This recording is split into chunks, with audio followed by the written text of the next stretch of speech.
What's up, Iggy? I'm just at the airport right now. Sounds like a construction site, so I'm gonna edit that out later.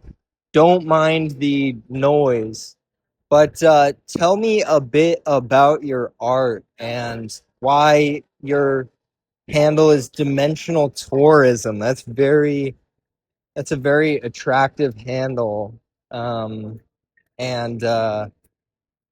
it piques my curiosity.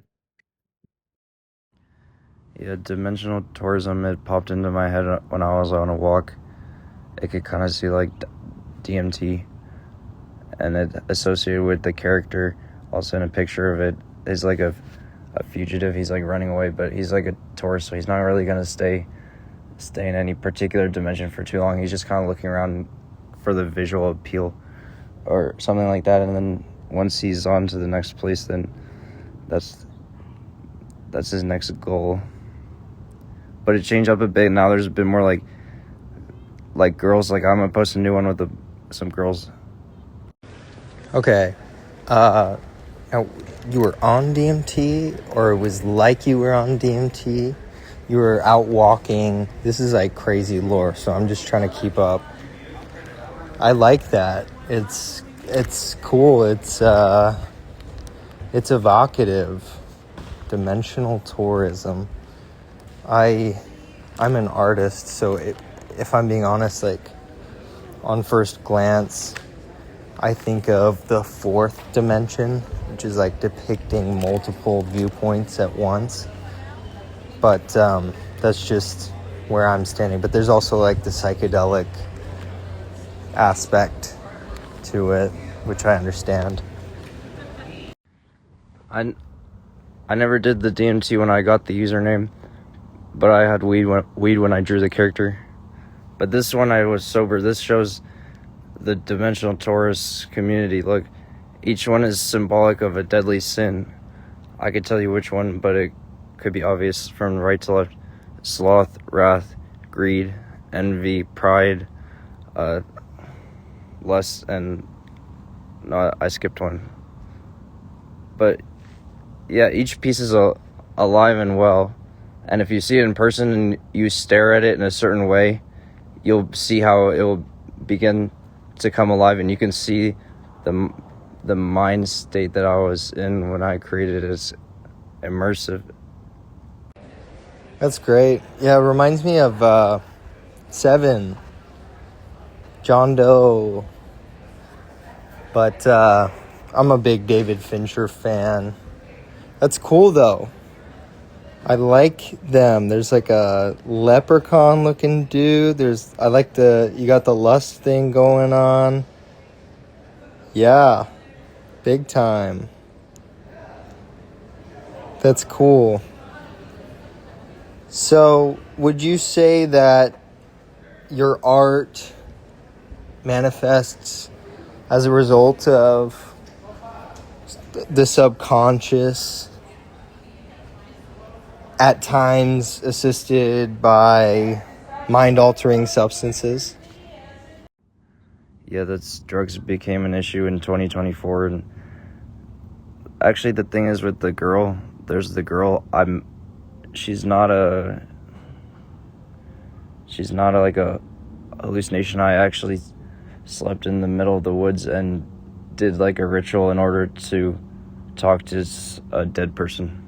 So, and I found her bones, and when I touched her bones, I heard laughter all around me, and she's been following me ever since. And I talk to her on a daily basis. As for the dimensional tourist fugitive guy, yeah, I did take ayahuasca one day, and it was shown that it was simply a part of my subconscious mind. Or maybe not, considering I'm only 22 and it's changing every day and growing, developing, so I never know what is the next surprise about it. Do you know what I mean? What's going to be revealed? Some pretty deep stuff. Yeah, I get you. Life is always unfolding in the ways that it does. So let's talk a little bit about your art and how it connects with your life, how it parallels you, and how people have resonated with it. Yeah, people seem to really like my art. It looks a lot better in person, though. Some of it's kind of big. Also, most of what I drew is not posted on my Instagram. It's in my room in some piles. But the reason that I made so much is that every time I was making a drawing, it solved some of the pieces of the puzzle. Like, if I drew two of the characters and I realized later after I drew it that there was a development in my understanding, because it was really puzzling. I didn't know what was happening. So the more I drew, the better I understood what was happening. So that's what resulted in me drawing a bunch of it. Do you know what I mean?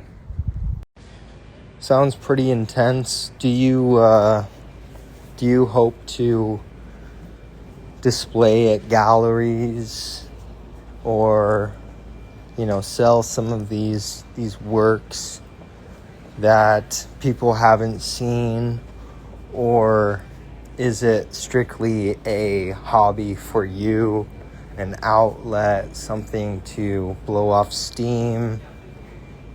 Tell me a little bit about that, because you've made your intentions clear. I just want to know where this takes you, right?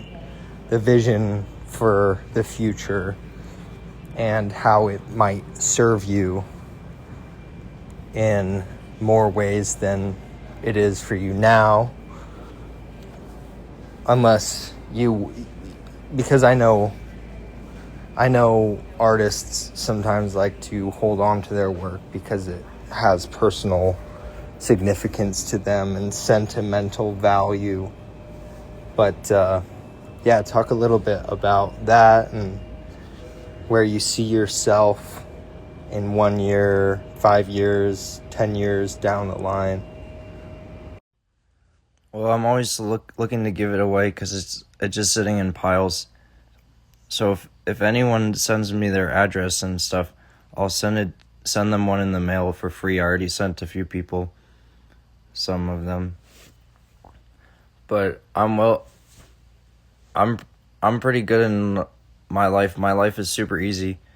I don't really have any difficulties or struggles. It's like a pretty easy life that I live. So I just make the art consistently, and then it keeps getting better and it keeps improving, and I'll keep posting it for the rest of my life on here as long as they keep this app.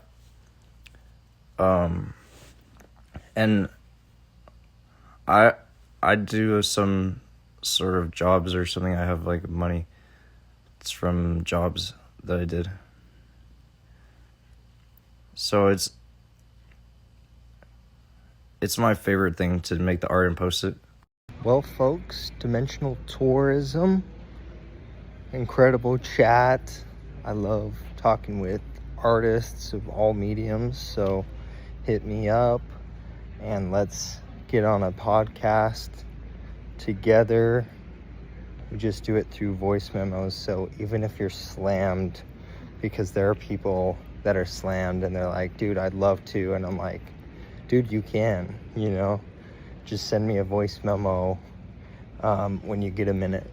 And so I like having these just kind of like 10 minutes, and I learn a lot. They're producers for film and for music. There aren't really for art. I feel like that's this missing aspect, is just like this, having like a master or whatever in the Renaissance, and just like getting to talk with people and brainstorm, fosters that